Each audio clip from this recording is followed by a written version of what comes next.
Good morning po sa ating isa po sa atin. Good morning! Are you blessed to be in the house of the Lord? Amen? Alright.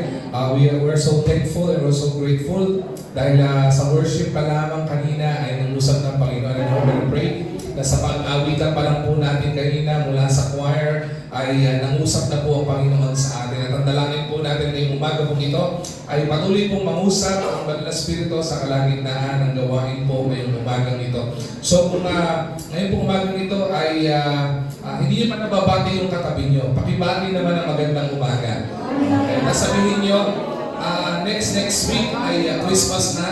So Merry Christmas na in advance. Natingin nyo yan. Yung iba talaga nagkawayan pa hanggang sa kabila. Nakakatuwa yung gano'n, ano? Yung tayo ay magkakamayan at tayo ay nagkakabatian. Alright? Tapos yung katabi niyo po at kung nakita niyo po ay bago po sa church or visitor sa church, ay let them feel that they are welcome in this church ngayong po umagang ito. And hindi ko na po patatagalin. I know everybody's excited to listen to the word of the Lord. Isa po sa pinakamahalagang gawain ng pagsamba sa Panginoon ay wala pong iba kundi pag-aaral po ng salita po ng Diyos. Kaya po ngayon, doon na po tayo pupunta sa pinaka-highlight ng ating pong gawain at yan ay the studying of God's Word. Alright? Ngayon po umagang ito, I will just be sharing with you God's gift. Okay?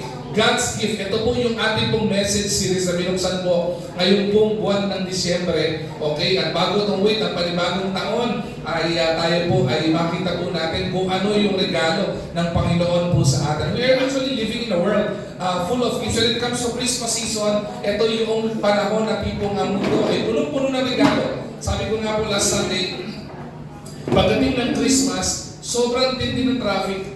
Okay? Ito pong nakalipas sa linggo, talaga pong feeling ko na dagdagan yung muscles ko sa binti dahil sobra pong traffic. At huwag po kayong malulugar sa mga malapit sa mall. Naku po, talagang kayo ay maiipit sa traffic. Ngayon, pumunta kayong Divisoria, maiipit kayo sa traffic. Why? Because we're living in a world full of gifts when it comes to Christmas. Okay? And gifts to most of us, sa mga bata, even sa mga may edad, katulad po natin, yung pong mga regalo, it excites us. Di ba? Nakaka-excite po ito. Ito yung mga moment na tipong na-excite tayo kasi alam natin magkakaroon ng Christmas party, magkakaroon ng exchange. But this will also be the moment na kahit na-excite tayo sa gift, ito po ay nag-fade. Yung mga regalo po natin. Ito, diniscuss ko po ito last Sunday. There are two types of gifts. Okay. One is tangible gift and one is intangible gift. Yung tangible gift, ito po yung mga regalo na nahahawakan po natin. Tama? Ito yung laruan sa mga bata, bagong damit, material na bagay, to be exact. Those are tangible gifts. Okay? At yung mga tangible gifts na ito, eventually it will fade. Wala pong damit na hindi naluluma. Di ba? Wala pong bagong kasangkapan na hindi nasisira. That's the law of thermodynamics. Okay? Lahat po ng mga bagay, lahat po ng material na bagay sa mundo ito, naluluma, nasisira at nag-fade po ito. Pero meron pong isang gift na ibinigay na ang Panginoon sa atin. Ang tawag ko dyan ay intangible gift. Ito yung mga regalo na hindi nakikita. Ito yung mga regalo na hindi nahahawakan.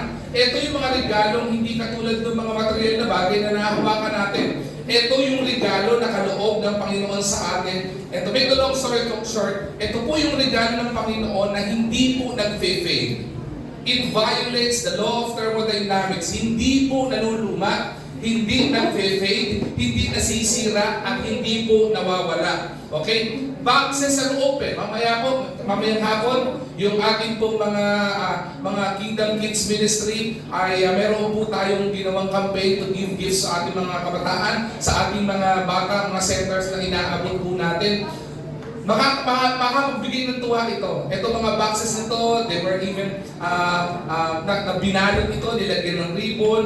Masisira yung ribbon, masisira yung box. Pero itong mga bagay na ito, sometimes it would also be forgotten. Di ba? Kung ano man laman nito, may pagkain dyan, mauubos yan. Laruan, maluluma, o masisira po yan. Yet beneath the noise of celebration and the glow of lights every Christmas, every human heart carries the same longing. Alam niyo po kung ano yun? It is about forgiveness. It is about peace.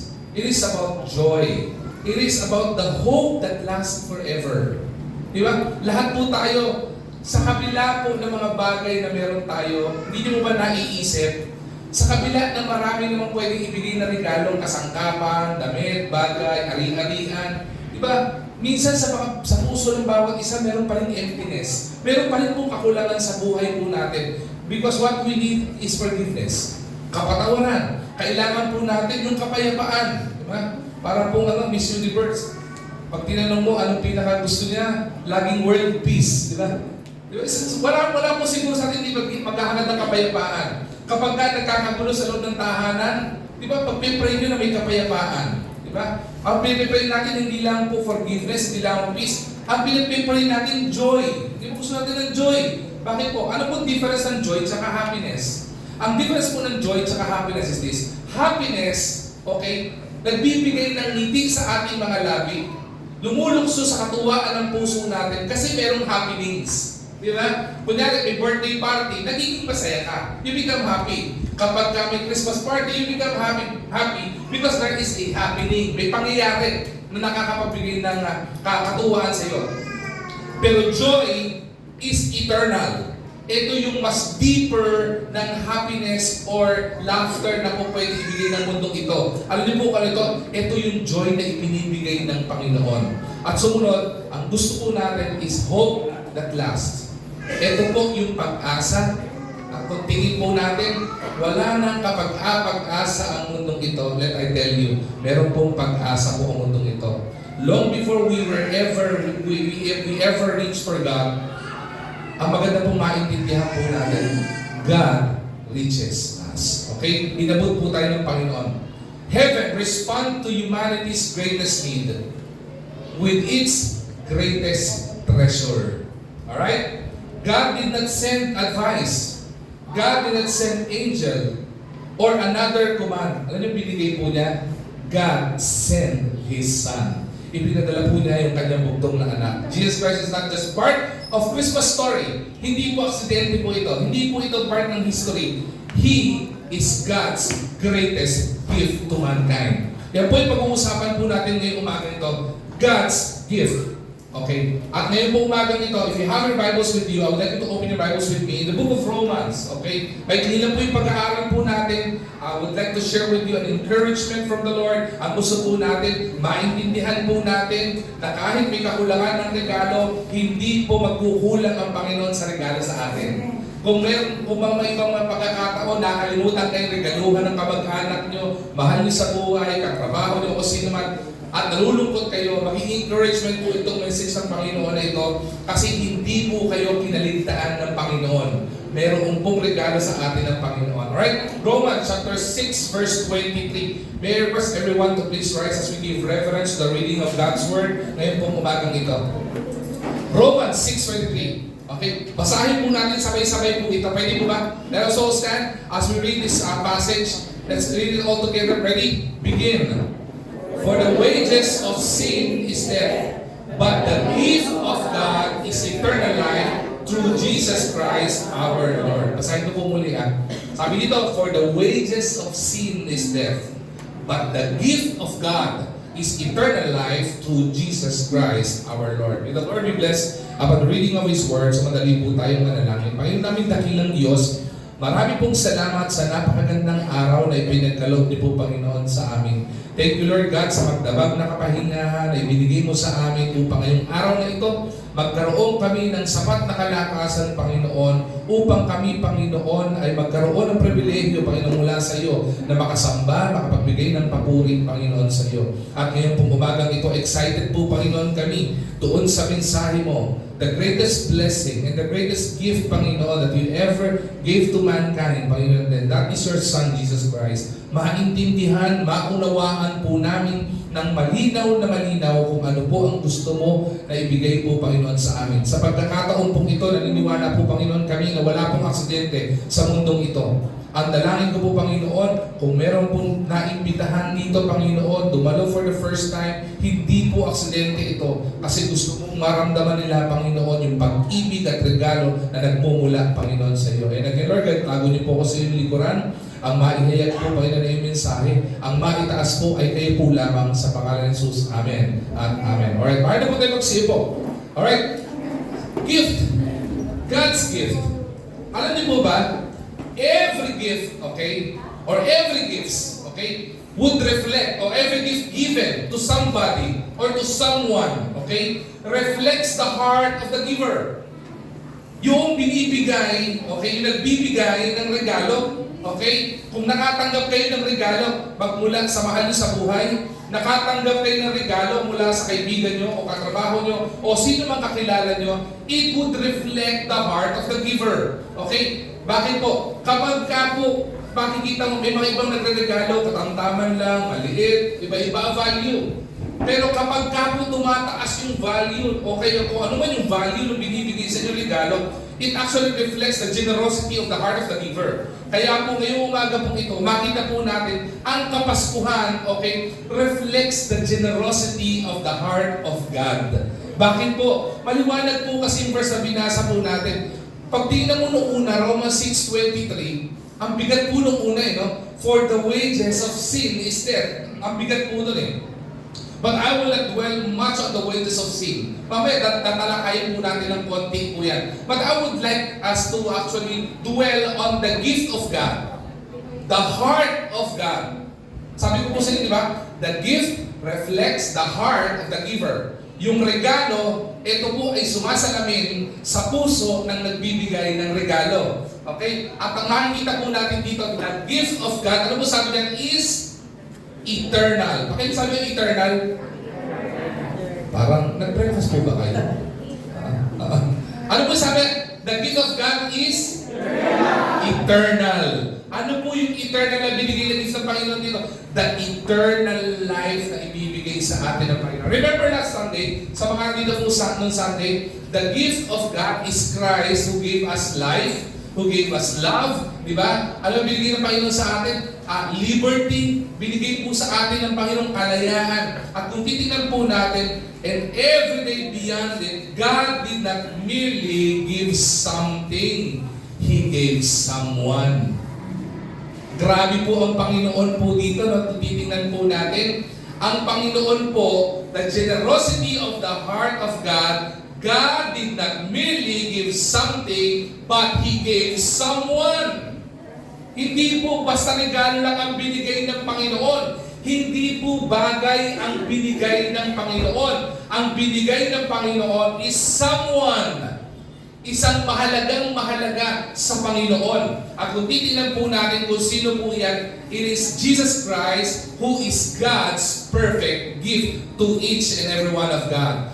God gave Jesus Christ as a perfect gift, a personal gift, at the same time, a priceless gift. Hindi po mabibili. Ito po yung regalo ng Diyos na hindi po pwedeng puntahan o bilhin sa Divisoria o sa Tianggian o sa mga mall.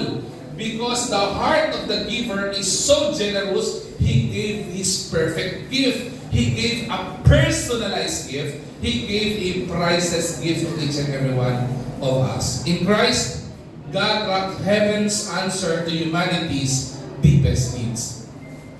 So pag tinanong ko po kayo ngayong umaga pong ito, kung meron kayong i-expect na regalo, okay, marami po sa inyo sasabihin, mga bagay-bagay. May kanya-kanya po tayo. Diba? If you will be thinking right now, huwag mo tayo mag-focus sa message. Mag-reminisce muna tayo. Anong gusto natin matanggap ngayong Paskong ito? Marami po tayong po pwedeng matanggap at gugustuhin matanggap. Diba?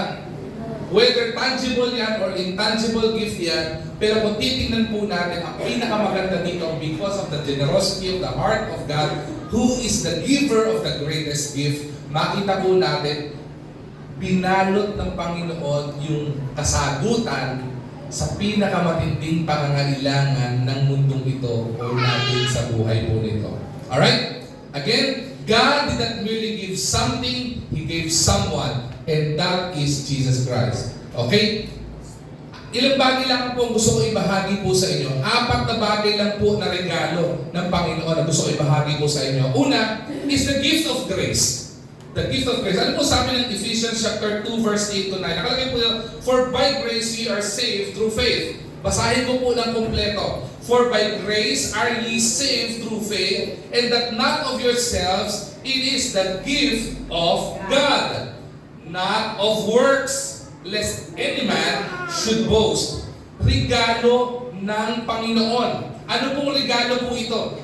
Biyaya po ang regalo ng Panginoon. It is the gift of grace. Okay? Grace, at kung titignan po natin yan, it is an undeserved favor. It is undeserved merit mula sa Panginoon. Ibig sabihin, kapag ka nakatanggap ka ng biyaya, hindi ka karapat dapat tumanggap nun. Hindi talaga yun para sa'yo. Di ba? Wala kang karapatan na makuha yung bagay na yun. Kaya sa tinawag na biyaya, kasi kahit hindi ka karapat dapat para tumanggap ng regalong iyon, ipinagkaloob sa'yo. Ang tawag po doon ay biyaya. Given not because you deserve it.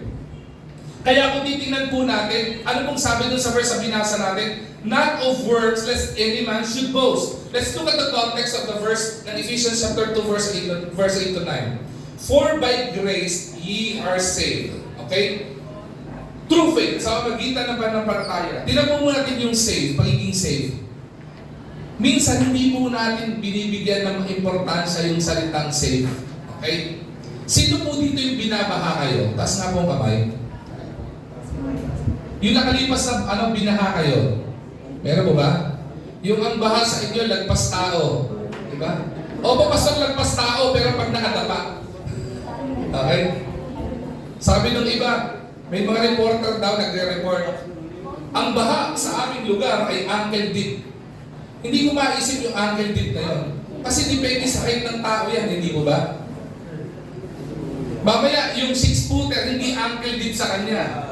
Pang kukulang yung baha sa kanya. Iba-iba po level yan eh. Pero kapag ka po umabot sa panahon na binaha kayo, I would remember, nung panahon ng Undoy, wala po ako sa bahay po namin, mother ko lang po, tsaka father ko lang po. Mga senior citizen na po yan. Eh nabalitaan ko po sa TV, talaga pong lahat ng, sa Ortigas Extension, that is where we live, no? Talaga pong lubog, lagpas tao. Tapos yung mga tao, binabalita, naglalakad sila sa may kable ng cable para lang makatawid. Tapos sumasakay ng bangka, then may mga rescuer. Okay, bakit? I would remember, sa social media nung time na yun, may mga nagsasabi, paki-rescue naman kami dito kasi merong buntis kaming anak. Di ba? May buntis kaming yung nanay namin, buntis, mga anak na kailangan niyang i-rescue. Di ba? Tapos dadalhin sa ospital, pagdating sa ospital, baha. Di ba? Ang hirap po ng ganun kalalagayan. And I would remember, sabi ko, punta ako sa mga magulang ko. Kasi po yung bahay namin sa Pasig, bungalow lang yun eh. Eh mga senior citizen na sabi ko, saan kaya sila pumunta? I was really worried. Diba? Sabi ko, ano kaya nangyari sa nanay ko? Ano kaya nangyari sa tatay ko? Tapos, nangyari pa noon, walang communication. There was no communication at all. So, ginawa ko, it was Sunday morning, okay? Pagkatapos ng service, pumunta po ako sa bahay namin, nagdala ko ng inflatable bed, okay? Nagsama ko ng isang church worker, pumunta po kami doon. Eh, pagdating po namin, yung pinaka-Ortigas Extension, yung pinaka-flatway na bridge, dun pa lang, lubog na yung baha. Kasi pagbaba mo, lagpas tao na yung baha. At ang dahil mga rescuers, sinasabi sa amin, Sir, hindi po kayo po pwedeng tumawid. Sabi ko, we can. Sabi ko, and I can. Hindi nyo po pwedeng awatin. Bakit? Kasi yung mga magulang ko na andun. And hindi nyo naman lahat para rescue.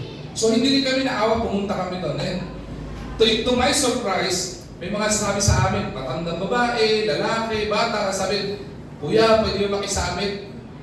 Isang inflatable bed, pwede ba makiangkas lang sa iyo? Parang bisikleta lang, hindi mo? Sige po.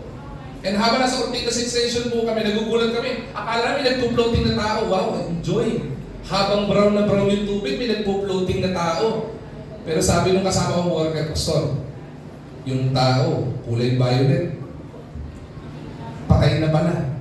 Lumulutang sa Ortigas Extension. Eh may mga rescue boats, hindi rin siya ma-rescue kasi pinaprioritize nila yung mga buhay na i-rescue. That's the importance of being safe. In times of danger, di ba? Ang gugustuhin mo ay maligtas, hindi mo ba? Gusto mo maligtas yung buhay mo. At sa kung titingnan po natin dito, mayroong pong pagkakataon na tayo ay maliligtas. Balik po ako dun sa verse, no? Na binasa natin kanina sa Romans chapter 6 verse 23, for the wages of sin is death. Okay? Sino po sa atin takot sa kamatayan? Meron po ba? Walang takot sa kamatayan. Wow, nakakatuwa naman. Diba? Pero ang pinaka nakakatakot, alam niyo, hindi naman yung kamatayan eh. Ang nakakatakot, yung wala kang kasiguruhan kung saan ka pupunta pag namatay ka. Pag hindi mo alam ang pupuntahan mo, kapag ka ikaw ay namatay, yun ang nakakatakot. Ang tanong ko sa inyo, kapag ka namatay tayo ngayon sa daling ito, this world we are living in is so uncertain. Wala pong certain. Hindi mo alam, lumindol. Hindi mo alam, aksidente. Hindi mo alam, sa baha. Maraming mga pagkakataon. Sa gulo ng mundo, hindi mo alam, mapagkabalang ka, saksakay ka dyan, matumba ka sakali. Maraming possible na mangyari. But at the end of the day, ang tanong, di ba? Alam mo ba kung saan ka pupunta kapag ka namatay ka? Kasi kung hindi mo alam kung saan ka pupunta pag namatay ka, ay nakakakaba yun. That is so uncertain. Pero may good news. Alam niyo po kung ano yung good news? Pwede mong malaman kung saan ka pupunta pag namatay ka. Totoo, sa Bible, dalawa lamang po pupunta ng tao. Isa pang nakakatakot. Okay? Pastor, Christmas ang message, ba't nakakatakot? Hindi po. Pupunta nga po tayo dun sa gift ng Panginoon eh. Kaya nga po ayaw ng Panginoon na mapahaba ka dahil sa kasalanan eh. Dalawa lang po ayaw ng Panginoon sa kasalanan. Ang gusto ng Panginoon, matapat sa Kanya. Diba? At ang sabi ng Panginoon, for the wages of sin is death. Kamatayan. At yung kamatayan ito ay panghabang buhay. At ang sabi ng Book of Revelation, kapag ka namatay ka na makasalanan, wala kang personal relasyon sa Panginoon, or wala kang pananampalataya sa Panginoon, ang buhay mo ay susunugin sa impyerno. Meron mo bang gusto nun? Any volunteer? Wala akong gusto nun eh. Kahit ako ayoko nun. Di ba? Kaya po dito papasok ang regalo ng Panginoon. It is undeserved grace from God. Hindi po natin deserve na mailigtas ng Panginoon sa kasasadlakan po nating problema. Because of sin that was passed to us, it becomes inherent to us na tayo ay makasalanan. And for the wages of sin is death, we are all hellbound. That's the truth, that's the reality. Lahat po tayo papunta ng impyerno dahil lahat po tayo nagkasala. Wala pong sino man sa lugar na ito, kahit ako, hindi ko po pwedeng sabihin na hindi po ako nagkasala. Dahil maliwanag po ang banal na kasulatan eh, walang matuwid, wala kahit isa. For all have sinned and come short of the glory of God. Wala pong umabot sa kaluwalhatian po ng Panginoon. Pero dahil po sa pag-ibig ng Panginoon, binigay niya yung bugtong na anak para maligtas po tayo sa kasasadlakan nating kapahamakan ng impyerno. At ang sabi dito in verse 9, not of works, hindi po tayo maliligtas dahil sa magandang gawa. Kaya po may nagsasabi sa inyo, mapupunta ka sa heaven dahil maraming ginawang magandang bagay. Maniwala po kayo, hindi po totoo yun. Maliwanag po sinabi ng Bible, not of works, hindi po sa magitan na mabuting gawa ang makakapagligtas sa atin. It is only Jesus Christ who can actually save us. Sabi ng Bible, sabi ni Jesus Christ, I am the way, the truth, and the life. No man cometh to the Father but by Jesus Christ. Si Jesus Christ lamang. Hindi po yung magandang gawa. Hindi po porkit may pananampalataya yung tatay sa Panginoon, dadalhin niya yung anak niya o yung asawa sa Panginoon. No, it is personal. The gift of God is personal. Kaya po sabi ito, lest any man should boast. Hindi po tayo po pwede magmalaki sa Panginoon na kaya mong dalhin ang sarili mo sa langit. Kasi kahit si Elon Musk, hindi makakagawa ng spaceship o rocket ship papunta sa langit. Kahit bilyonaryo, trilyonaryo ang gumawa ng project para magbumuha ng transportation papunta sa langit, wala po makakapagdala nun. Tanging si Jesus Christ lamang po. And that is the gift of grace. Biyaya po ng Panginoon. Hindi po namin deserve, pero ipinagkaloob ng Panginoon. Alam niyo kung bakit? Because God is loving. Because God is merciful. Sobrang mahal ka niya. Sobrang naaawa ang Panginoon sa po pwede natin puntahan kapahamakan. Kaya ginawa niya, pinadala niya yung bugtong na anak. Hindi natin deserve. Biyaya po ito. Grace meets us at our worst and offers us God's best. Binigay ng Panginoon sa worst time ng buhay po natin ang pang-anak ng bugtong ng Jesus Christ para sa ikabubuti po natin. Kaya po dapat po natin gawin, Sabi natin, Pastor, parang wala namang halaga yung grace. No, I tell you, mahalaga po yung biyaya ng Panginoon. Dahil totoo, kung wala po ang biyaya ng Panginoon, hindi po tayo mabubuhay. Isipin niyo po ito. Kung sabihin ng Panginoon, at least 30 seconds, kung lahat sa mundong ito, di-push button, sabihin ng Panginoon, patayin ko nga muna yung oxygen. Maniwala po kayo, patay tayong lahat. Di ba? Kung sabihin ko po, sa church na ito, patayin nga natin mga 30 minutes yung aircon, dalawa. Maniwala po kayo, lahat ng lugar sa katawan nyo, pagpapawisan. Magpapaypay kayo, iba sa inyo sasama ang pakiramdam. Isipin nyo, kung ipapatay ng Panginoon ang hangin sa mundong ito. Di ba? Magkakaroon ng scarcity ng hangin. Ano gagawin po ninyo? Di ba? Biyaya po ng Panginoon yun eh. Di ba? Biyaya ng Panginoon na may trabaho ka. Biyaya ng Panginoon na may pamilya ka. Biyaya ng Panginoon na meron kang church na ina-attendan. Biyaya ng Panginoon na meron kang asawa. Biyaya ng Panginoon na meron kang anak. Biyaya ng Panginoon, lahat ng bagay sa mundong ito, biyaya po ng Panginoon. We don't deserve it, pero binigay po ng Panginoon. So stop striving to earn what God freely gives. Receive His grace. Tanggapin po natin yung biyaya ng Panginoon.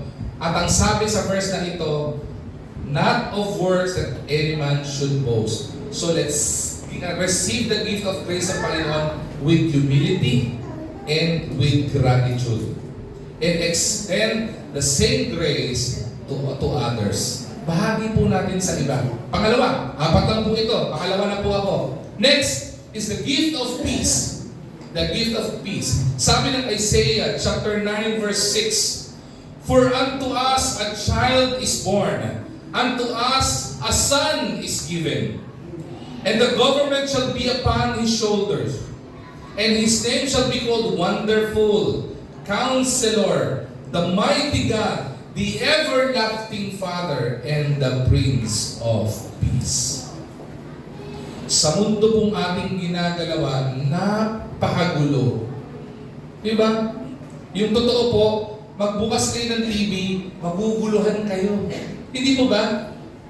Dati po, hilig na hilig ko po makinig ng news. Actually, nakikinig pa rin po ako ng news. Nakikinig pa rin po ng mga current events. But at the end of the day, I will find myself, nai-stress na ako.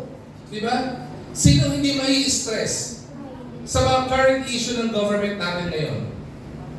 The current issue of flood control, I don't want to sound political, but this is reality sa Pilipinas. The issue of flood control projects, the issue of, sabihin po natin, corrupt na mga government officials. Di ba sino hindi malulungkot po nun? At lalo nakakalungkot nun kapag alam mo may namumurakot, tapos nagbabayad ka ng tax, tapos apektado ka ng baha. O may mga kamag-anak apektado, mag-depress ka dun eh. Nawawalan ka ng peace of mind. Pumunta ka sa tahanan po ninyo, sa bahay po natin. Kapag nagka-conflict ang mga asawa, ano nawawala? Nawawala yung peace sa tahanan. Sa magkaibigan, kapag nagkaroon ka ng problema sa kaibigan mo, nag-away kayo, nawawala po yung peace eh. Nawawala yung unity, nawawala yung harmony. Kailangan po ng peace eh. Pero sabi ng Panginoon, regalo ng Panginoon yung kapayapaan. Ano po ba nagbibigay ng kapayapaan sa atin? Sometimes we think money would give us peace. Or give us peace of mind. I don't think so. Bakit? May mga nakilala po akong milyonaryo eh. Pero wala din pong peace of mind eh. May nakilala po ako, may mga trabaho, may mga negosyo pa, pero walang peace of mind. Di ba? Pero may kilala din po ako na hindi milyonaryo, hindi masalat sa buhay, katamtaman lang, na walang pa ng trabaho, pero pag kinatok mo, tulog. Di ba? Humihilig pa. Diba? Talagang himbing na himbing sa pagtulog eh. Peace of mind. Pag tinanong mo, kumusta ka? Okay lang ako. Filipinos are known to be resilient people. Di ba? Tayo yung mga tao na kahit may pinagdadaanan, tumatawa lang. Di ba? Bumagyo, di ba? Ngingiti lang tayo. Di ba? Nasunugan, papaya makita mo, nagtatayo na ulit. Resilient tayo eh. Pero you know what? The gift of God is the gift of peace. Bakit po? Because the problem of this government is upon the shoulders of the Lord. Alam niyo po bakit meron tayong peace? Because He is wonderful. Diba? He is amazing sa mundo pong ito. At kaya po siya, sabihin natin, siyang giver of peace o the gift of peace sa bigay ng Panginoon. Bakit? Pag may problema ka, sinong hinahanap mo? Naghahanap ka na magbibigay ng payo sa iyo. God is the greatest counselor. Diba? Pwede ka niyang bigyan ng godly counsel. At hindi lang po yun. Kung tingin nyo mga bagay sa mundong ito, problema ng mundong ito, imposible, He is the mighty God. And to other verses in the Bible, He was described to be the Almighty God.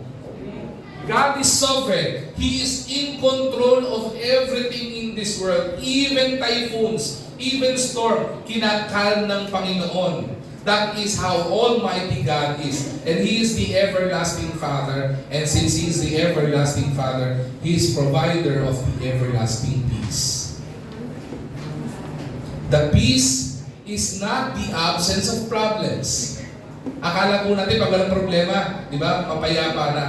Peace is not the absence of problem, but it is the presence of Christ.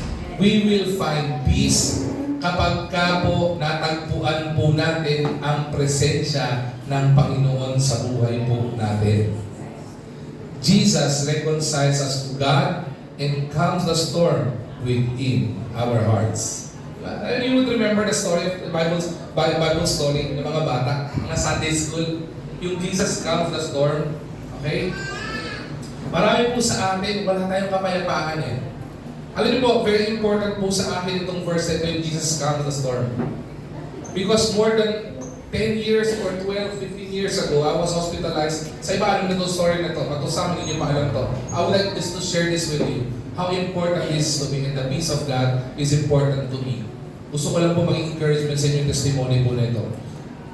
I was hospitalized for a month. Okay? At na-hospitalize po ako December. Okay? December ako pumasok sa hospital, lumabas po ako January after New Year na. Ang tanong ko sa doktor ko pa noon ay, Doc, baka dito na rin po ako mag-birthday kasi ang birthday ko po in January. Sabi niya, hindi Pastor, huwag ka mag-alala. You'll be out ng January. Hindi ka lang namin pinalabas ng New Year kasi putukan, delikado yung lungs mo. Now, yung sakit ko po noon, ang tawag po doon is Staphylococcus aureus. Okay, very technical, no? Pero kung titingnan niyo po iyon as of current point in time, ito po yung lolo o ninuno ng COVID. Okay? Kaya noong time niyo, wala pang gamot doon. So noong una, okay lang sana kung tipong fever lang maramdaman mo, trangkaso lang. Hindi po eh. Sobrang sakit ng tiyan ko. Okay? Sa sobrang sakit niyan, umaalulong po ako sa ospital kasi sumisigaw ako sa sakit. At pag sigaw ko ng sakit, checkin ako ng doktor, titingnan nila yung lungs ko, titingnan nila heart ko, nagkaroon. Di ba? Doon pa lang nakilala ko na si Manny Pacquiao. Alam niyo bakit? Pinakyaw ko lang ng sakit eh. Nagkaroon ako ng enlargement of the heart, nagkaroon ako ng fatty liver, nagilaw ako. Lahat ng possible na maging sakit, naging sakit ko. Lahat ng karga ng pain reliever, kinarga sa akin eh. Di ba? I would remember may painting sa harapan ko, sobrang high na high ako sa... Ganun pala pakiramdam ng adik. Buti na lang hindi uso tukhang nun. Kasi para kong adik eh. Sabi ko sa asawa ko lang, may lumulutang dun sa sa painting. Ganun po ako ka-high. Pero hindi po nawawala yung pain. Diba? At hindi po yun ang masakit doon. Kalahati na ng buwan, hindi ko pa alam kung ano sakit ko. At hindi pa rin nawawala yung pain. Eh siyempre, habang tumatagal, tumataas din yung payment mo sa ospital. Di ba? Pataas ang pataas. Nai-stress na ako eh. And kahit po pastor po ako, tinatamaan din po ako ng depression and anxiety. I even asked the Lord. And I asked forgiveness from the Lord sa pagkakataon. Sabi ko sa Panginoon, naglilingkod naman po ako sa inyo. Panginoon, bakit ako po tinamaan ng ganitong sakit? I'm asking that question to the Lord.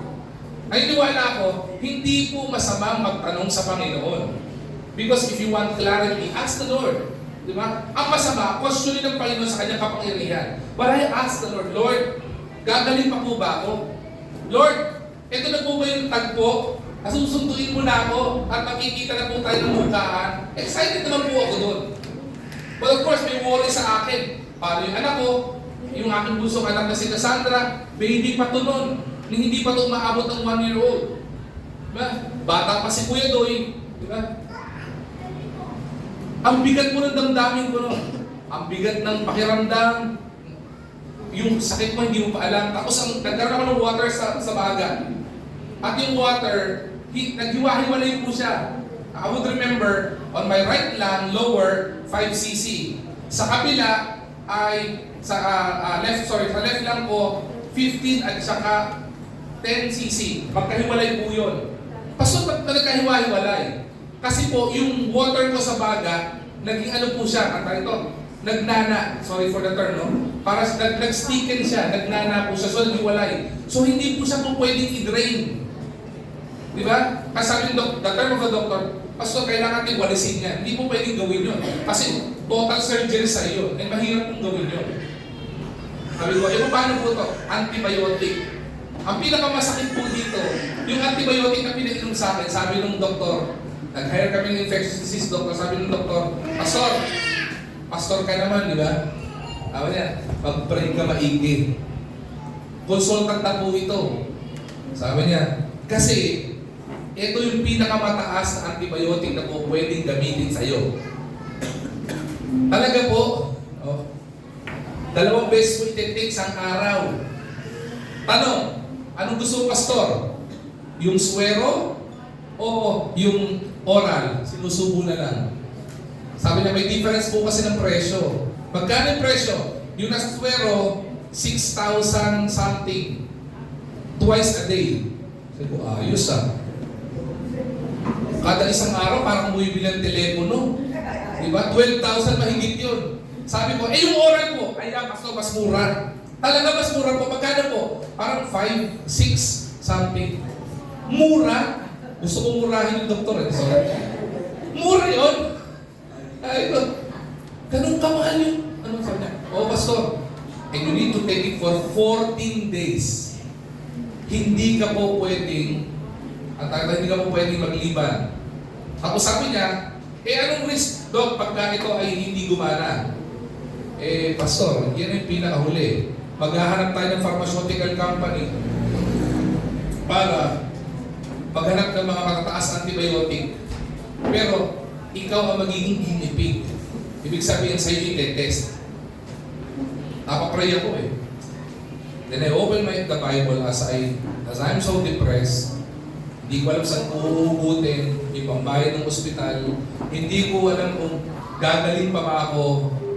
I'm in severe pain. Hindi ako makatulog. And alam ko, on the back of my mind, yung mga magulang ko, yung asawa ko ay they're worrying so much. They even came to a point, on the 2nd week of my hospitalization during that time, ang ginawa ko, hinugod ko lahat ng nakasaksak sa akin. Tapos, sabi nung asawa ko, galing sa work noon, ano ginagawa mo? Yoko na. Pagod na rin ako eh. Tapos, yung tatay ko, inaawat ako. Tapos si Ate Joyce, lalabas ng pintuan ng room, tatawag ng doktor, sabi ko sa kanya, huwag kang lalabas. Hindi ka natawag ng doktor. Ayoko na. I'm quitting during that time. And I would remember vividly, nakaupo silang dalawa, si Papa at si Ate Joyce, sa pinakadulo ng kama ko. Pareho silang tumalikod sa akin, tapos gumagano yung balikat nila. Tumatawa sila pasande, umiiyak sila. Gusto ko naramdaman yung, sabi ko, hindi pa ata talaga. Sabi ko, sige, tawagan ng doktor. Hindi ko lang tinanggal yung swero, kasi baka bago isip ko masakit eh. Nakakailang putok na yung ugat ko eh. Then I open the scripture. Alam mo, binuksan tayo ng Panginoon that gives me peace is yung mga disciples na naandun sila sa Lake of Galilee. Remember that? At dumating yung storm ng buhay nila. Tapos si Jesus Christ, nasa end of the boat, natutulog. Di ba? Peaceful na peaceful si Jesus Christ. Natutulog si Jesus Christ, nakaganon. Tapos, bumabagyo, napaflat yung bangka nila, Pinapaikot-ikot sila dahil sa alon at sa lakas ng hangin. Kasi hindi naman po sinabing thunderstorm eh. Storm. Bagyo po talaga. As ginising nila si Jesus Christ, to make the long story short, ginising nila si Jesus Christ, sabi niya, Lord, don't you care about us?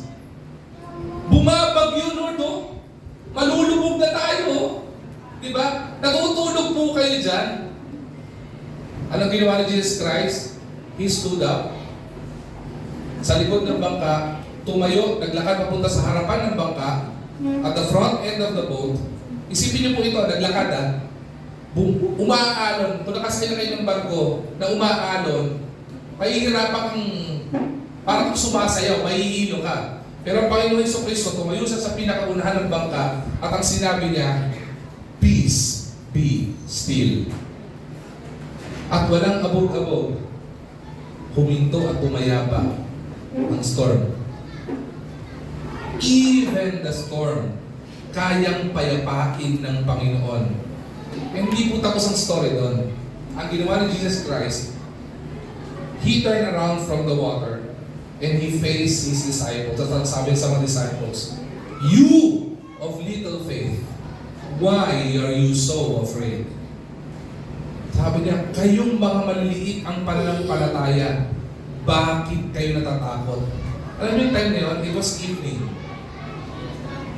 Nagbabasa ko ng Bible, narinig ko yun, para kung sinampal ng Panginoon at pinuhusan ng malamig na tubig ng Panginoon, na nagising ako sa ulirat ng depression ko at anxiety ko, na akala ko wala ng pag-asa. At sabi ng Panginoon sa akin, you of little faith, di ba? Ikaw na nagba-Bible school pa, ikaw na pastor pa, napakaliit ng pananampalataya mo, di ba? Why are you so afraid? And I prayed to the Lord, ask for forgiveness from the Lord, patawarin niyo po ako. Nagkulang po ako sa inyo, Lord. Nagkulang po ako sa inyo. That very same day, the following day, may dumating na isang pastor, kaibigan ko po from Mindanao, Camacho.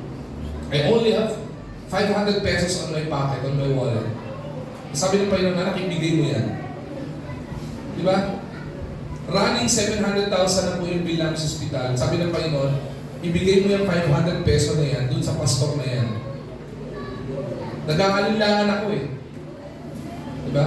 Kaya I was reminded, you of little faith, why are you so afraid? Binigay ko po yung pera na yun. Sabi ko, saan ko kukunin, Lord? Bahala ka na po, Lord. Diba? Sa bagay, 500 na yun, hindi na makakaya nito sa 700,000, hindi ba? That very same evening nung time na yun, hapon dumating yung pastor na yun. Pagdating ng evening, may tumawag po sa akin kaibigan ko po from Canada. Matagal ko kasama sa ministry mo. Sabi niya, Pastor, kumusta ka? Not doing good, but hopeful and grateful sa Panginoon. Sige, Pastor, pag-pray ka po namin ng church po namin dito sa Canada. We'll be praying for you.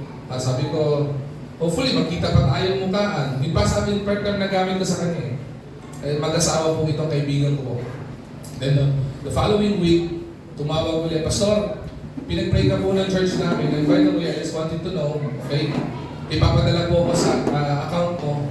Nagambag-ambagan po yung church.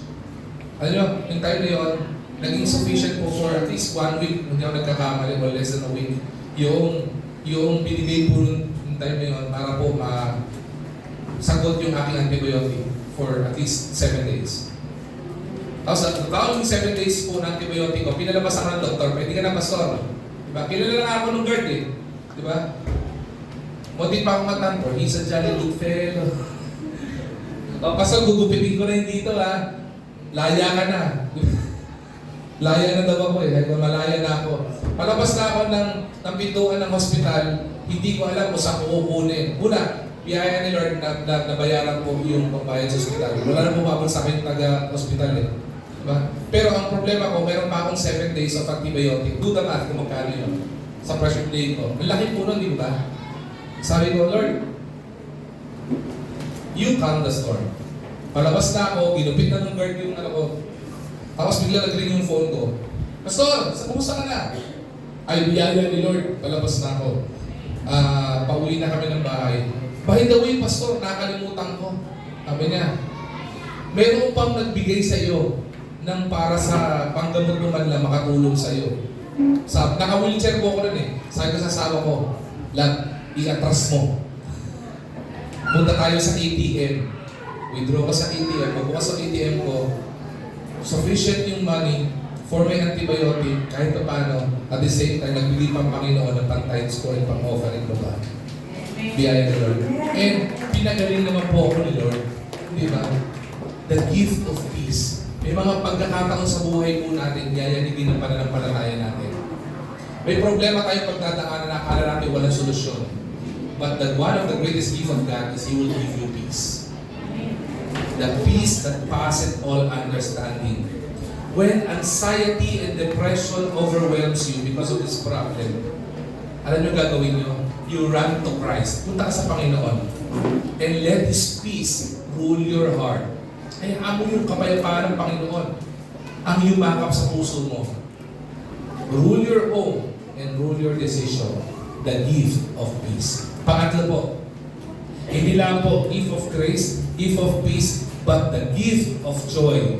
Luke chapter 2 verse 10. Ano pong sabi dyan? And the angel said unto them, fear not. Sabi dito, I bring you, or behold, I bring you good tidings of great joy, which shall be to all people. Ang ganda po nitong verse na ito.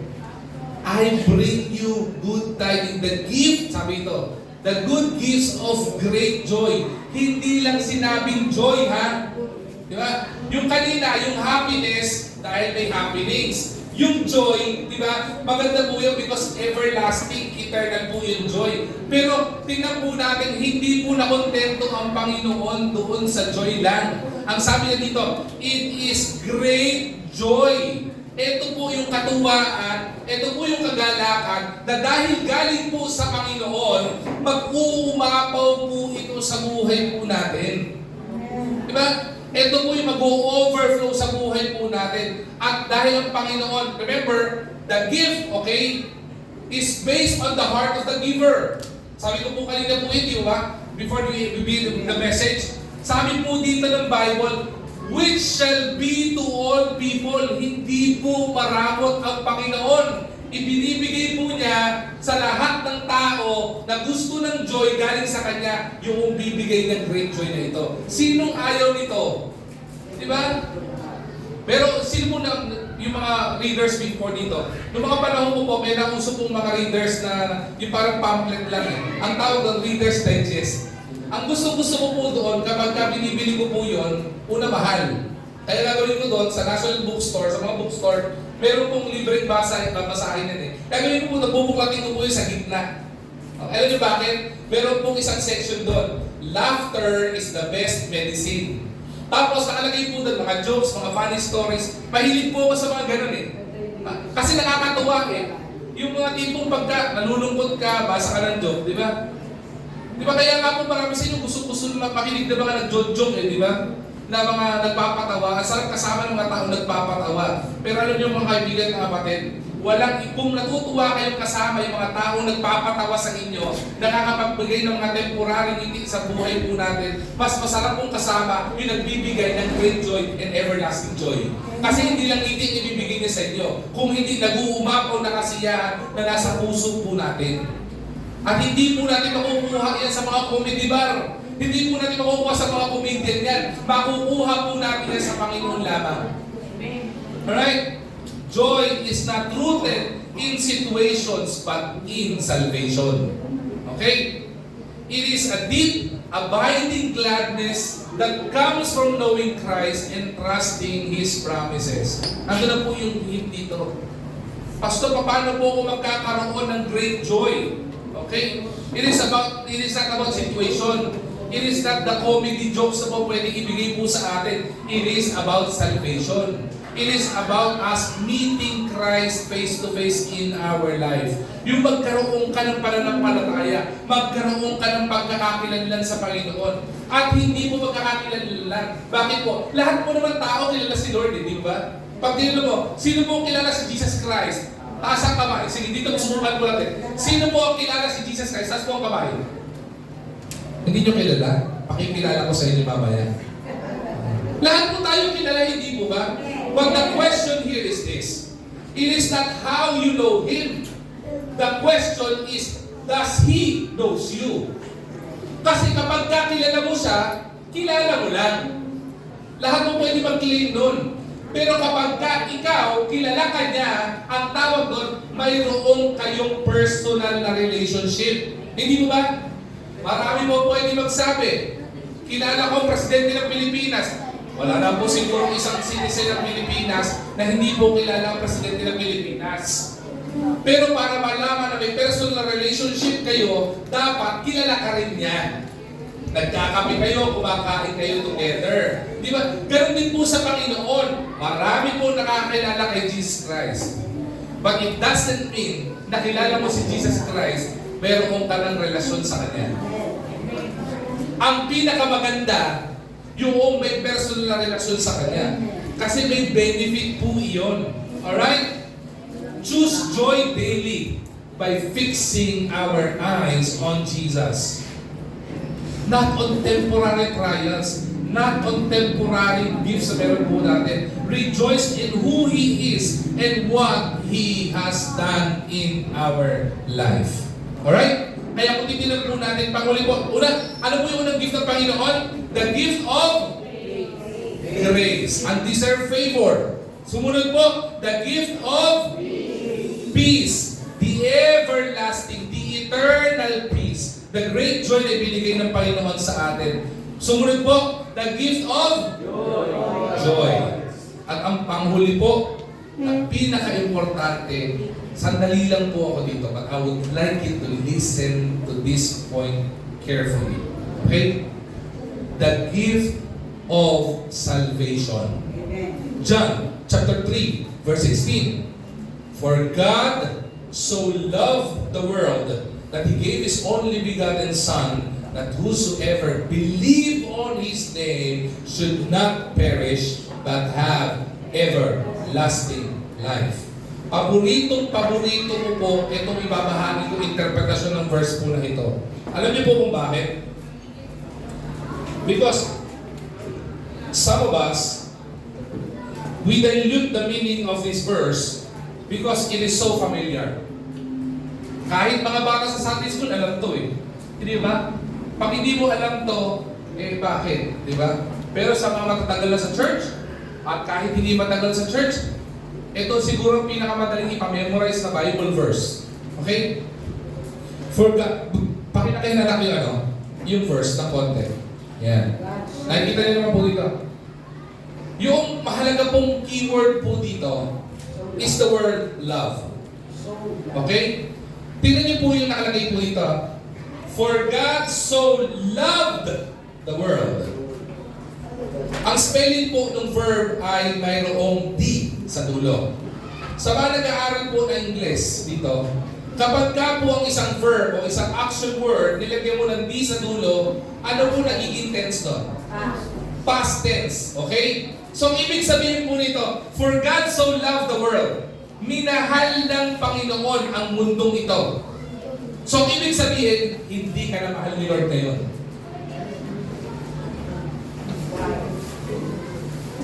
Sabi ng iba, heretic ata tong pastor na to.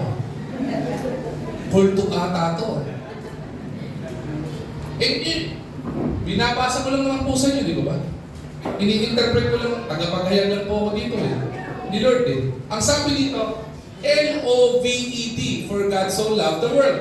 So, minahal ang mundong ito ng Panginoon. At dahil past tense ito, hindi ka na mahal ni Lord. Ngayon. Thank you, Mami.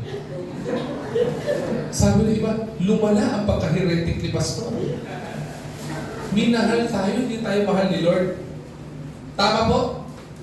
Amen. Medyo delikado tayo, amen. Paliwanag, ituwid natin yan.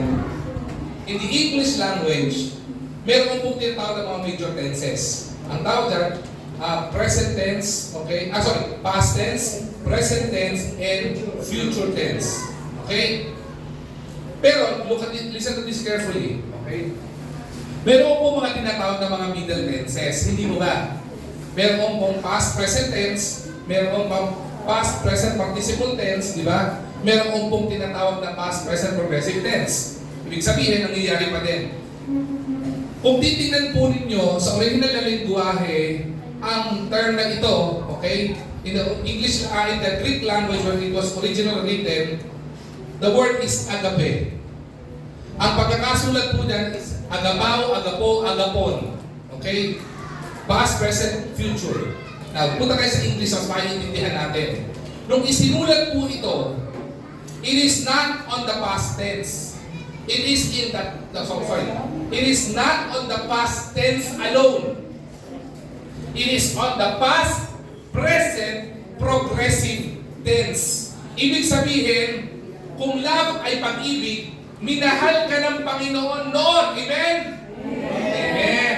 Di ba? At ang pinakamaganda at ang maganda, mahal ka pa rin ng Panginoon ngayon. Amen? Ito pinakamaganda. Dahil progressive past, present, progressive tense ito, hindi ka lang mahal ng Panginoon noon. Hindi ka lang mahal ng Panginoon ngayon. Mamahalin ka pa rin ng Panginoon hanggang makita kayo ng mukhaan. Amen? Past, present, progressive. Ganun po yung pagmamahal po ng Panginoon. Kaya po sabi niya, for God so loved the world, sa sobrang pag-ibig ng Panginoon, alam niya, for the wages of sin is death. Alam niya, dahil sa kasalanan po natin, we are all hell-bound. Lahat po tayo papunta ng impyerno. Pero dahil sa pag-ibig po ng Panginoon sa atin, ang ginawa po ng Panginoon, pinadala niya yung bugtong na anak niya para iligtas tayo sa ating mga pagkakasala. Sabi ng Bible, Jesus is the way, the truth, and the life, and no man cometh unto the Father but by Jesus Christ alone. Hindi tayo makakagawa ng spaceship papunta sa langit. Hindi tayo makakagawa ng mahabang hagdan papunta sa langit. Kahit gumawa tayo ng mga mabubuting gawa or good works, hindi yun ang magdadala sa atin sa langit. It is only Jesus Christ. Amen. Diba? Pinadala niya yung bugtong na anak niya. Alam niyo ba ibig sabihin po noon? Para makaintindihan pa po natin. Yung love pala, ang lalim na po hindi po ba? Ang ganda na po Overwhelming na yung pag-ibig ng Panginoon. Pero alam niyo po, tingnan niyo po yung pinadala niyang only begotten Son. Alam niyo naman po ito, tuwing mahal na araw, pinapalabas po ito sa TV, di ba? Anong ginawa kay Jesus Christ? Anong ginawa ni Jesus Christ? Nag-perform ng miracle. Nagpakain ng more than 5,000 people sa pagitan ng ilang isla at ilang tinapay. Nagpagaling ng may sakit. Nagpalakad ng pilay. Nagpakita sa bulag. Di ba? Nakapagsalita ang pipe. Di ba? Nakarinig ang bingi. Di ba? Ang patay na buhay. Hindi po ba? Anong ginawa ng mga tao sa Kanya? Kinutsa pa rin po ang Panginoon. Ipinako sa krus ng Kalbaryo. Tinanggap po ng Panginoon yun kasi wala pong pwede maging kabayaran sa kasalanan po natin kung hindi po yung dugo lamang po ng banal na tao at yan ay walang iba kundi si Jesus Cristo. Ganun ka katindi kamahal ng Panginoon Ganun po tayo kamahal ng Panginoon. But listen to this carefully. To expound the love of God, ipinadala niya yung bugtong na anak niya. His only begotten Son. Sino po dito may isang anak lang dito? Ako po nag-iisang anak lang po ako Buti naman nagtasi si Papa. Medyo kinabahan ako pag dalawa anak na. Nag-iisa lang po akong anak. Isipin mo. Di ba? Sabihin niya kay Pastor BJ na makasalanan. Hindi matuwid. Di ba? Karimari-mari ang buhay. Diba? Sabi niya, gusto kong iligtas ka, sabi ng tatay ko sa kanya. Kunyari po, nakakulong si Pastor BJ sa kulungan niya sa sais di ba? Nakakulong si Pastor BJ dyan. Tapos sabi ng tatay ko sa kanya, binisita siya, mahal kita. Dahil sa sobrang mahal kita, ipapadala ko yung anak ko para ipalit sa kasalanan mo dyan. Sabi ko sa tatay ko, bakit ako? Bakit hindi si mama na lang? Sasabihin ni Papa, oo nga, bakit kaya ba hindi? Sama malamang count sila po yung dalawa kapag nagkakakalala po. Pero, kapag ginawa mo yun, di ba, ang hirap mong gawin para isang tatay na nagmamahal Kaisa-isang anak na nga lang Di ba? Pero alam niyo po, Panginoon, hindi po niya pinagkait yung bugtong na anak niya Kasi alam niya, walang makakapagligtas sa kasalanan ng sangkatauhan kung di yung bugtong na anak lang niya. Because God is all-knowing, alam niya kung anong gagawin ng mga tao sa Kanya. Alam niya, papaluin ng labi ko, Panginoon. Alam ng Panginoon, dalalagyan ng koronang tinig ang Panginoon. Alam na, patitigis yung dugo niya doon. Sasaksakin sa tagiliran ng Panginoon. Parurusahan, kukutsain. Na kahit ang diablo, susubukin ang Panginoon. Pero anong ginawa niya? pinadala pa rin niya ang bugtong na anak niya. Alam niyo bakit? Kasi mahal niya ako, kasi mahal niya kayo. At sa sobrang pagmamahal niya, ayaw ka mapunta yung kaluluwa po natin sa impyerno. And this is why the greatest gift of God is not only grace, it is not only peace, it is not only joy, it is salvation. Gusto po ng Panginoon na hindi tayo mapahamak. Ayaw po ng Panginoon na kahit po yung musmus na bata, basta po alam na niya ang pagkakaalam ng mabuti at masama, pagka po yung namatay ng walang personal na relasyon sa Panginoon o walang pagkakailalan o pananampalataya sa Panginoon, impyerno pa rin po ang punta niya. At ayaw po ng Panginoon yun, di ba? Binigay ng Panginoon yung joy sa lahat. Ganon din po yung salvation. It is available for all. Pero dahil po available for all ito, hindi pa rin mapapasa inyo to kapag hindi po ninyo tatanggapin. Salvation is the greatest gift. It is the deliverance from sin, eternal life with God. At ang pinakamaganda po nito, this will restore our relationship with God. Bakit po? Kasi po nung nagkasala po ang mga ninuno po natin si Eva at Adan, nawala po yung relasyon na yun eh. And for our relationship with God to be restored, kailangan po ng salvation. Kailangan po natin si Jesus Christ sa buhay po natin. If you have received salvation, live life like someone who has been rescued. Diba? Kung ikaw mananampalataya ka na, diba? Huwag ka nang bumalik. Meron po bang dito? Yung tipong alam mong baha? Diba? Na-rescue ka sa baha, tapos bumalik ka pa rin sa baha. Sa Pilipinas, marami makukulit na ganyan. Diba? Ni-rescue sa baha. Tapos sasabihin, bumalik, namatay. Bakit? Paano napunta to? Sabi ng mga rescuer. Eh, bumalik po. Bakit? Kasi po baka nakawan po yung bahay, kaya bumalik. Diba? Tinamaan ng magaling, hindi bumalik. Sa tingin mo yung nanakawin sa'yo na binahaya, baka nakawin yung rep ko. Eh kahit hindi nakawin yung rep mo, nanakawin yung tubig yun eh. Makisira yan, mawawasak po yan. Hindi po ba? Marami, mananampalataya ganun po eh. Ni-rescue na po tayo ng Panginoon. Bakit pilit pang bumabalik sa kasalanan? Di ba? Kung ni-rescue ka na ng Panginoon, sinave ka ng Panginoon, mabuhay ka ng matapat sa Panginoon. Ngayon pong tayo, na wala pa po, Pastor, gusto ko po ng grace. Di ba? Pastor, gusto ko po ng peace. Gusto ko po ng joy. Diba? Kung gusto mo yung mga bagay na yan, gustuhin mo magkaroon ng personal life sa Panginoon. Because in the uncertainty of this world, there will be one thing that will be certain in your eternal life. And that is the everlasting, conscious blessedness of the saved in the presence of God. Gusto ko niyan. Alam niyo po, sabihin ko po sa inyo, gusto rin ng Panginoon yun. Hindi naman po isasakripisyo ng Diyos sa bugtong na anak niya kung hindi niya gusto magkaroon ka ng kaligtasan. And I tell you, if you are here in this church, Pastor, naimbita lang ako. Hindi po aksidente na naimbitahan ka. Kung mananampalataya ka, isipin mo, may mga pagkakataon ayaw mag-church pero nasa church na ngayon. Hindi po aksidente po iyon. Meron pong dahilan. Kasi gusto ng Panginoon, hindi lang ma-receive mo ngayong araw na ito yung gift of grace. Hindi lang po gusto ng Panginoon na ma-receive mo yung gift of peace. Hindi lang po gusto ng Panginoon ma-receive mo yung gift of joy. Ang gusto ng Panginoon ay ma-receive mo yung greatest gift ang man would ever have and receive. Diba? And this would resonate not only today, up to Christmas, but this would resonate unto the end of your life and the beginning of the life of your life in eternity. Alam niyo po kung ano yun? Salvation. Mamaya po, ba? We are so blessed because of the generosity of the heart of the members and partners in ministry. Kaya po yung mga kids natin, may ma-receive po silang gift mamaya, hapon. Ba? Blessing po yun, amen? Kaya po ako personal, sa mga nag-participate po dito, salamat po sa generosity niyo. Kasi meron po mga bata mabibigyan ng ngiti. Pero alam niyo po, we are here to humble our hearts to the Lord with gratitude. Kasi hindi lang po ito ang regalong marireceive ng mga bata. At hindi lang yung mga bata makaka-receive ng regalo mamaya. Pati po tayo, bata man o matanda, may regalo sa Panginoon.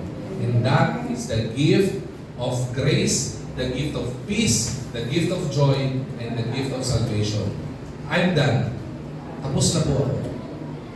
But I would like you to understand na I will not end this message na hindi po ibabahagi sa inyo the gospel truth, the divine gospel truth of God. I tell you, tayo mga mananampalataya, wag po tayo maging maramot.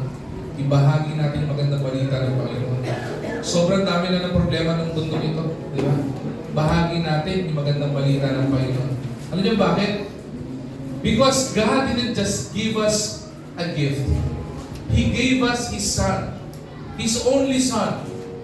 And in Him, everything our soul needs. Ibig sabihin po niya, God's gift is not found under a Christmas tree. Hindi po natatagpuan sa Christmas tree. God's greatest gift is found on the cross. It is found on the empty cross. Alam niyo bakit? And it is also found in the empty tomb of Jesus Christ. Alam niyo kung bakit? Because the grace of God forgive us for all our sins and our iniquity. Isipin mo na, yung pinakamasamang kasalanan mo, pinatawad ka at kaya kang patawarin ng Panginoon. That is the grace of God. The peace of God sustains us in our life. Marami sumusuko na po di ba? Depression, anxiety, problems, turmoils of this world, storms of this life. Di ba? Sumusuko na po yung iba. But the peace of God sustains us. Isipin niyo po yun. Sa kabila ng problema ng buhay po natin, nakakatayo ka, humihinga ka, may buhay ka, at mayroon kang pag-asa. Because the peace of God sustains us. It is not only that.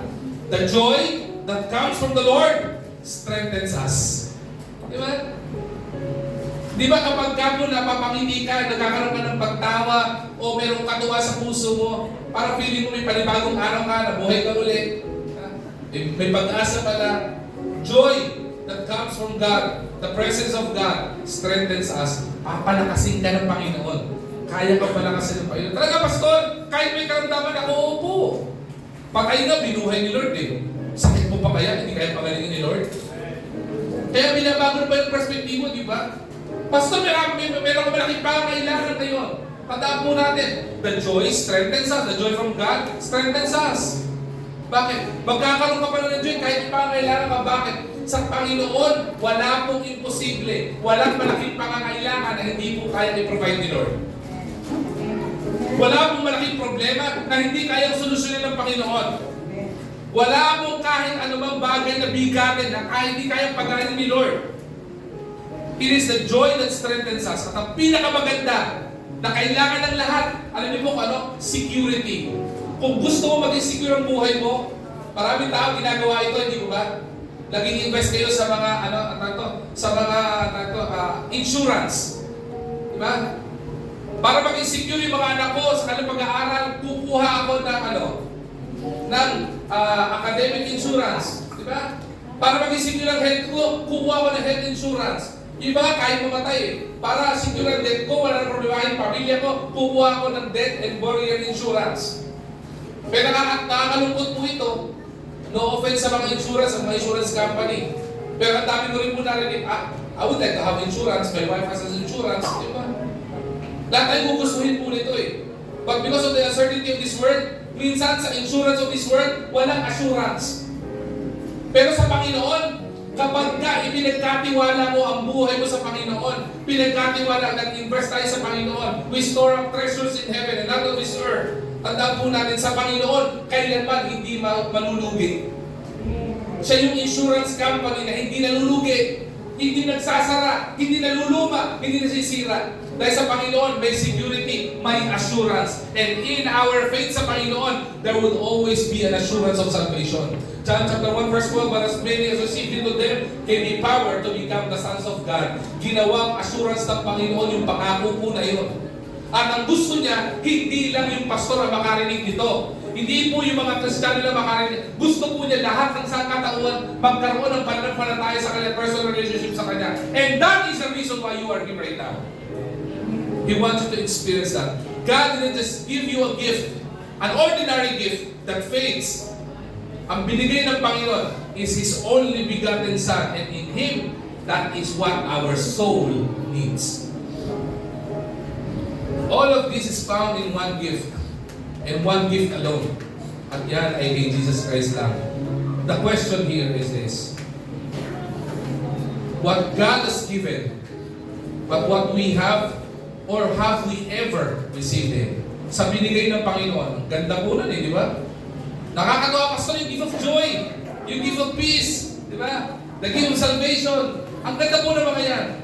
Kahit anong ganda po niya, kahit isigaw ko, putol, litid ko sa likuran ng pulpitong ito, the question is, have you received it? Kasi kahit anong ganda ng regalo, kapag hindi mo tinanggap, you will not experience it. Kahit bigyan ko ng regalo ng Ferrari, kung hindi mo kukunin yung susi, hindi mo mamaneho yan.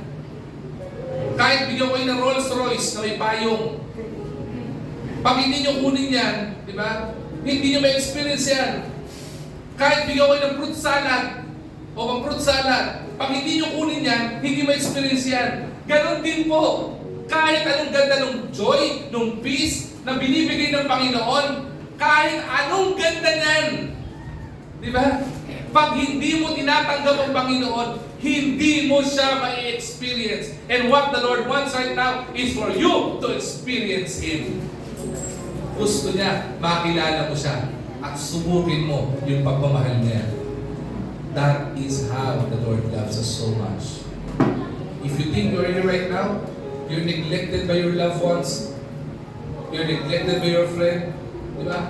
Walang nagmamahal sa iyo, I tell you, you're wrong. Because your Creator, our Creator, loves you so much. Mahal ka ng Panginoon.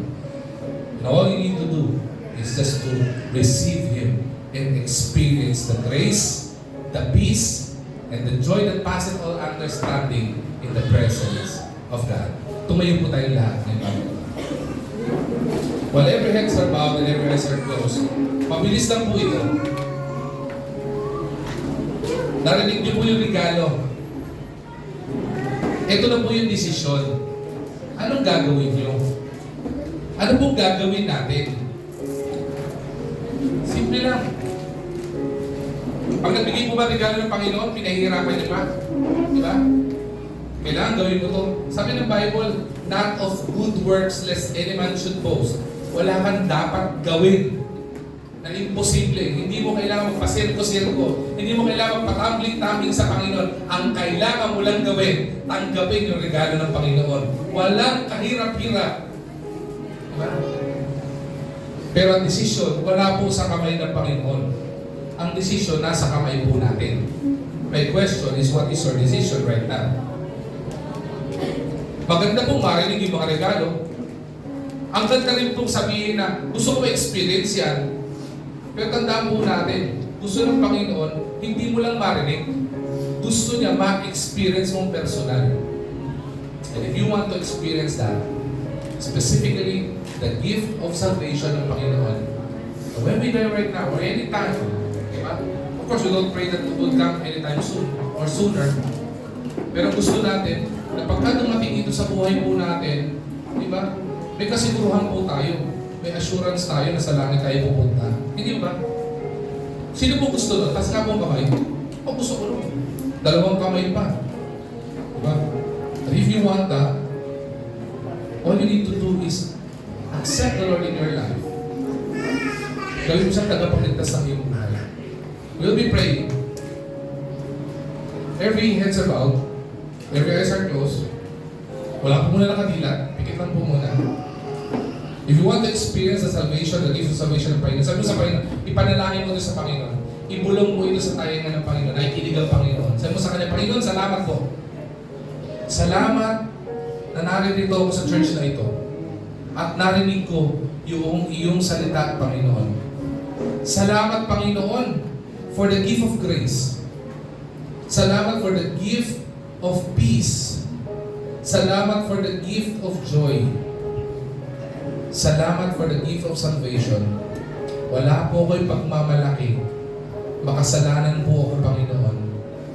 Pero magmula ngayong araw na ito, binubuksan ko ang pintuan ng aking puso. Tinatanggap kita bilang sarili kong tagapagligtas ng aking buhay. Magmula po ngayon, Panginoon, kayong maghari sa buhay ko. Gabayan niyo ako, Panginoon, sa aking pananampalataya sa iyo. Wala mong didilat. If you found that prayer of acceptance, pwede bang makita ko ng kamay mo, taas mo lang na mabilis, tapos baba mo kagad. Amen. Baba mo kagad. Baba mo kagad. Baba mo kagad. Amen. Meron mo ba? Wala po. Ako lang makita. Baba mo kagad. Baba mo kagad. Bilang sabihin akong pangako ng Panginoon, kaya gusto ko itaas yung i-declare yung sarili pananampalataya sa iyo. Taas lang po. Mabilis lang po. Meron mo ba? Meron mo ba? Amen. Amen. Yan. Sa mga tumanggap po sa Panginoon, may pangako po ang Panginoon. Tanggapin niyo yung pangako ng Panginoon. Sinabi ng po ito kanina eh. John chapter 1 verse 12. But as many as received Him, to them gave Him power to become the sons of God. Ginawa ng Panginoon, inadapt ka niya from being a sinner. You were saved by God. Para ikaw ay hindi maging citizen ng hell, kundi maging citizen ng heaven. That is what the Lord wants from you. Yakapin mo yung pangako na yun sa Panginoon, ng Panginoon sa iyo. Now, sa atin po, mga mananampalataya, kung ang nagdidikta po sa atin pera para maging masaya ng Christmas, o magdidikta ng kasiyahan mo ay mga ari-arian o mga material na bagay, huwag po sana maging ganon. Hindi po masamang maghangat ng mga ganon. Ng pera, Noche Buena, panghanda, di ba? O material na bagay. Hindi po masamang maghangat po ng ganon. Pero huwag po sana yun na maging dahilan ng kalungkutan natin ng Christmas na ito. Bakit? Because in God, there is always hope. In the presence of God, there is the abundance of the blessing of God. At ang blessing po na yun, isang matinding blessing na iniwan ng Panginoon na nakakapag-isabuhin is the Word of God. Gabay ng Panginoon yung salita po niya. Regalo po yun. Kasi yung salita po ng Diyos, hindi niyo po mabibili sa mga university yan. Hindi niyo po mabibili sa mga bookstore yung salita na yan. It is precious gift from above. Yes, of course, mabibili niyo yung Bible sa mga bookstores. Pero yung laman niyan, hindi mo mababayaran. That is how precious the gift of God is. Okay? So sana po ngayong Pasko, maging masaya po ang puso natin because God gave us His gift we all need. Shall we pray? Our God, Heavenly Father, we are so thankful and we are so grateful for the abundance of your blessing, specifically of your word, ang ilang Diyos. Thank you for the mighty moving of your Holy Spirit. Thank you, Lord God, that you are using this church, Panginoon, to share the gospel, to share the good news, Panginoon. Thank you, Lord God, for more than 2,000 years ago, pinadala mo at hindi mo pinagmaramot, Panginoon, ang iyong bugtong na anak para ma-experience namin yung kaligtasan, Panginoon. Because of our sins and our iniquities, we don't deserve it. Pero sa biyaya mo, Panginoon, pina-experience mo sa amin yung hope, yung peace, yung joy, yung forgiveness, and most of all, the gift of salvation. We are so grateful. Tanggapin niyo po, Panginoon, papurit pa sa salamat sa iyo, Panginoon, sa pangalan ni Jesus. Amen. Amen. Right?